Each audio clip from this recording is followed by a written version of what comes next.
Radio Universidad, con la información necesaria. FM 90.1, Facultad de Ciencias Sociales, UNICEN.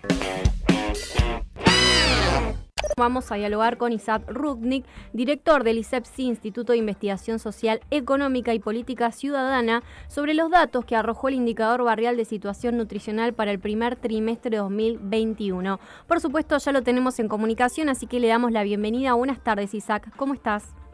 Bien, muy bien, muy bien. Bueno, nos alegramos. Para entrar en contexto, Isaac, contanos qué es, en qué consiste el indicador barrial de situación nutricional. Bueno, este es un estudio que nosotros venimos haciendo desde hace varios años, de manera semestral, o sea, 2 veces por año, y consiste en que medimos y pesamos a niños, niñas y adolescentes de 0 a 18 años en familias que forman parte de los sectores de menores ingresos. Bien. En este caso, en esta oportunidad, desarrollamos la investigación entre finales de diciembre, últimos días de diciembre del año pasado y febrero de este año. Lo hicimos en el marco de la participación de nuestro instituto en el Observatorio de Lucha contra el Hambre, que es una instancia que conformó el gobierno nacional en paralelo a la convocatoria a la Mesa de Lucha contra el Hambre que se hizo en el inicio de la gestión. Bien. El observatorio tiene como objetivo ir monitoreando el impacto de las políticas públicas desde fuera del Estado, con el objetivo de tener una caracterización de cuánto están influyendo, impactando o no las políticas públicas que desarrolla el Estado en su lucha contra el flagelo del hambre. Bien, bien. Isaac, ¿sobre cuántos niños, niñas y adolescentes se hizo este relevamiento? Bueno, en este caso pesamos y medimos 50.000 chicos y adolescentes en 20 provincias. El último estudio que habíamos hecho fue en el año 2019, porque durante el 2020 no lo pudimos hacer por las imposiciones, por las restricciones de la pandemia. Y entonces el estudio de este año es comparativo con el de finales del 2019. Bien. Y en general lo que nos da es, en todos los casos, en todas las franjas etarias, un incremento importante de la malnutrición. O sea, a nivel general, digamos, abarcando todas las franjas etarias, el promedio es que en el año 2019 nos dio por encima del 36%, entre el 36 y 37% de los chicos y chicas y adolescentes que pesamos y medimos, y este año estuvo cerca del 42%. El nivel de porcentaje de chicos y chicas que están en situación de malnutrición. Bien, es bastante alto los puntos en relación al año 2019. ¿Por qué crees que se da esto o por qué se da esto en específico? Se da porque, bueno, por varias causas. Primero es que es importante tener una visión más amplia, sobre todo la correlación que existe entre este relevamiento que nosotros hacemos específico respecto a la malnutrición o a los niveles de malnutrición con algunos otros anuncios que se hicieron en esta etapa. Por ejemplo, la más importante o una de las más importantes es el anuncio del INDEC que hizo hace poco menos de un mes, sí, respecto a los niveles de pobreza y de indigencia del año 2020. Ujú. Allí claramente hubo una evolución entre el primer y segundo semestre de la pobreza, y dentro de los porcentajes de pobreza que estuvieron en el orden del 42%, dentro de ese porcentaje los niveles de indigencia que llegaron en el segundo semestre al 10,5%. Las familias y las personas indigentes son las que no solo no tienen los recursos suficientes para sostener sus necesidades básicas, sino que no tienen los recursos suficientes ni siquiera para cubrir sus necesidades básicas alimentarias.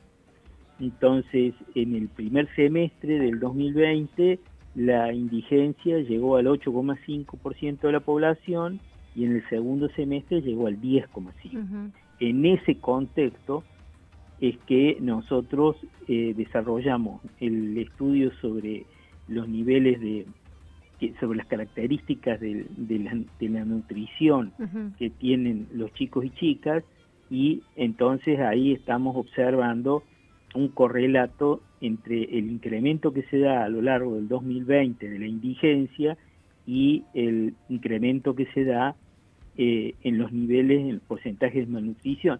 Además hay que recordar otra cosa, que es que en la publicación del propio INDEC, los más afectados, la franja etaria más afectada por la pobreza es la de 0 a 14 años, que está muy por encima del 42%.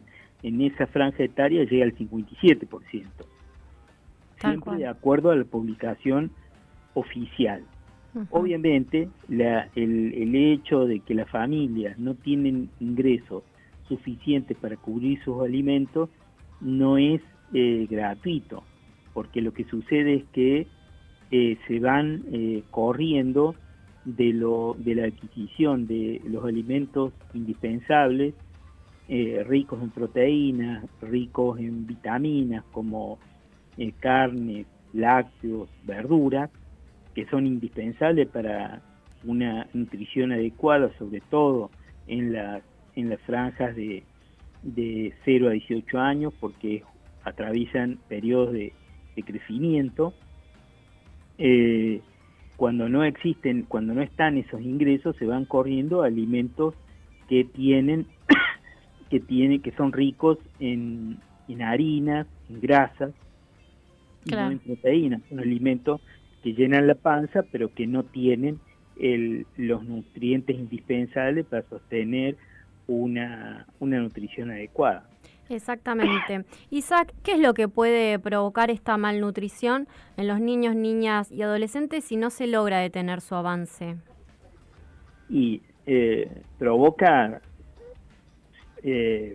problemas en el crecimiento, provoca problemas en el crecimiento no solamente físico, sino emocional, cognitivo, provoca una predisposición importante a adquirir enfermedades crónicas como la diabetes o como la hipertensión desde chicos, que suelen ser enfermedades que afectan a las personas más grandes, pero en este caso quedan expuestos desde chico a adquirir ese tipo de deficiencias.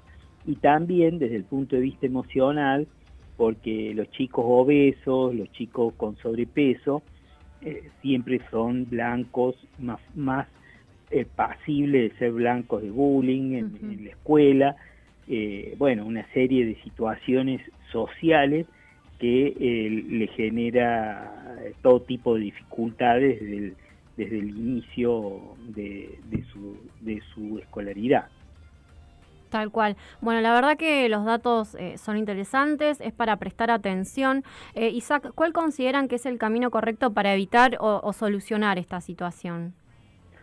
Bueno, hay que tomar las cosas en dos planos, fundamentalmente. Uno, en el plano de la asistencia urgente. Sí. Las asistencias urgentes se desarrollan, el gobierno puso en el escenario desde el principio una serie de herramientas que apuntan en esa dirección, como por ejemplo la tarjeta alimentar, y otro tipo de bonos que fueron desarrollándose en la medida en que también durante el año pasado avanzaron las restricciones o se sostuvieron las restricciones como consecuencia del avance de la pandemia.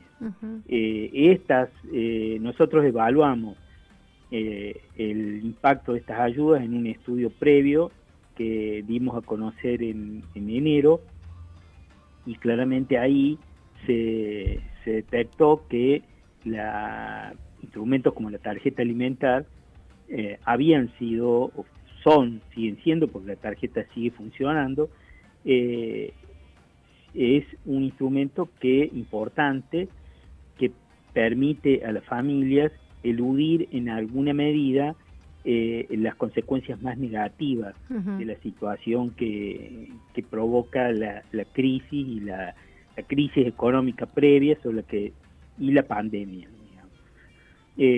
Pero esa ayuda no alcanza para resolver los problemas, no alcanza para que efectivamente incluso hubiera en las familias, también en las familias que reciben la tarjeta alimentar, tuvieran problemas para, no solo que no pudieron mejorar su alimentación, sino que tuvieron problemas para que su situación siguiera empeorando. Con lo cual, la conclusión que sacamos fue que la tarjeta fue una ayuda importante. Sin esa ayuda la situación hubiera sido mucho peor, pero tanto en el monto que provee, como en el espectro de la población que abarca, es insuficiente. Claro. O sea, debería ser mucho más, debería llegar a muchas más familias que tienen chicos y chicas en esas condiciones, hijos e hijas en esas condiciones, y con montos mayores, porque además, sobre todo en el segundo semestre del año pasado y en lo que va de este trimestre, estas familias de menores ingresos tuvieron que soportar el flagelo de la inflación, el flagelo del aumento permanente de los precios de los alimentos.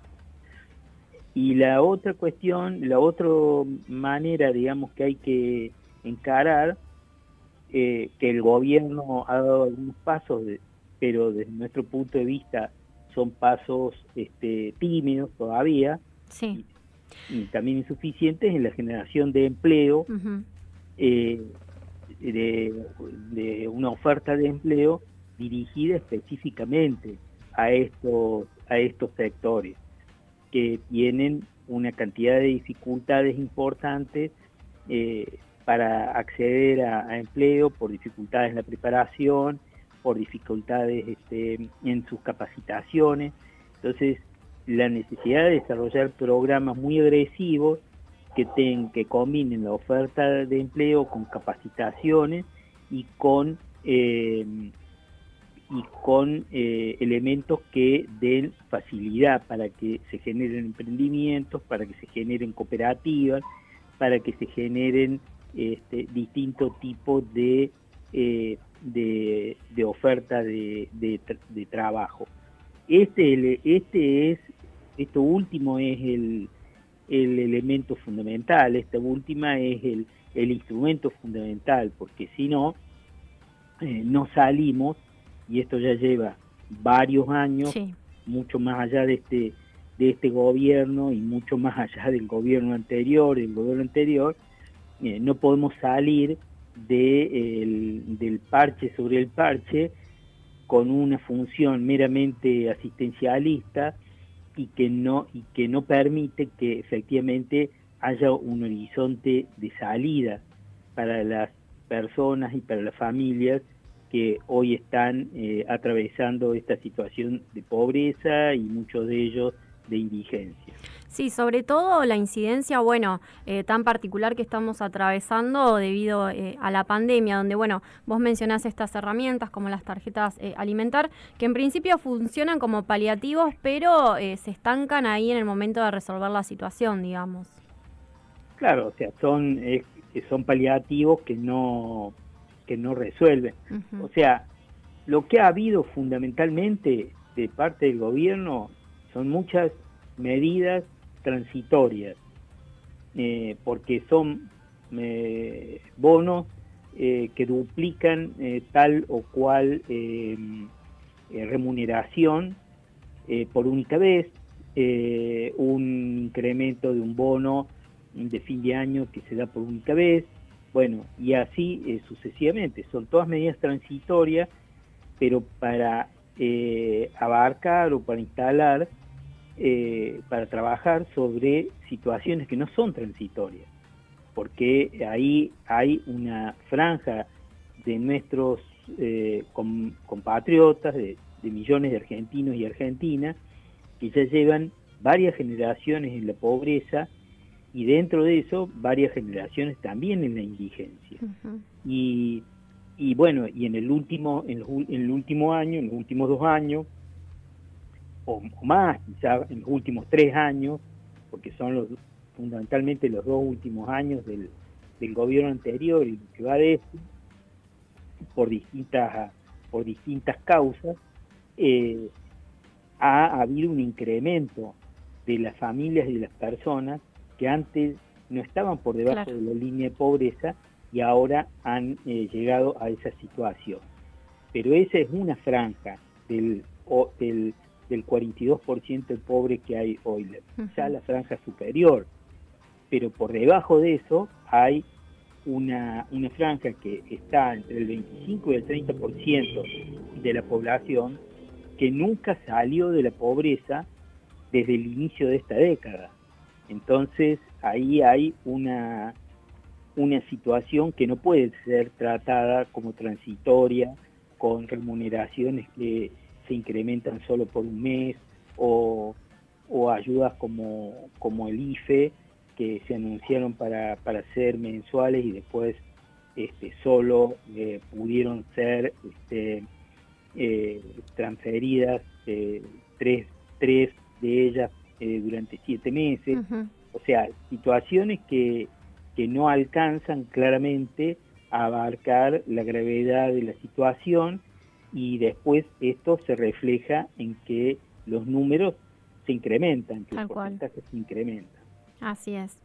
Bueno, la verdad nos ha quedado más que claro, Isaac, todo lo que nos comentaste. Son datos bastante llamativos, bastante alarmantes. Ojalá se pueda trabajar al respecto. Por supuesto, como siempre, te agradecemos la comunicación y el rato para con nosotros, y te mandamos un abrazo grande desde acá de Radio Universidad. Bueno, un abrazo grande para ustedes también, una alegría poder comunicarme con ustedes, y bueno, siempre estamos a disposición. Muchas gracias, Isaac. Un abrazo. Hasta luego. Adiós. Estábamos en comunicación con Isaac Rudnick. Él es director del ISEPSI, Instituto de Investigación Social, Económica y Política Ciudadana, dialogando sobre los datos que arrojó el indicador barrial de situación nutricional para el primer trimestre 2021. Escuchanos. Estamos en Radio Universidad.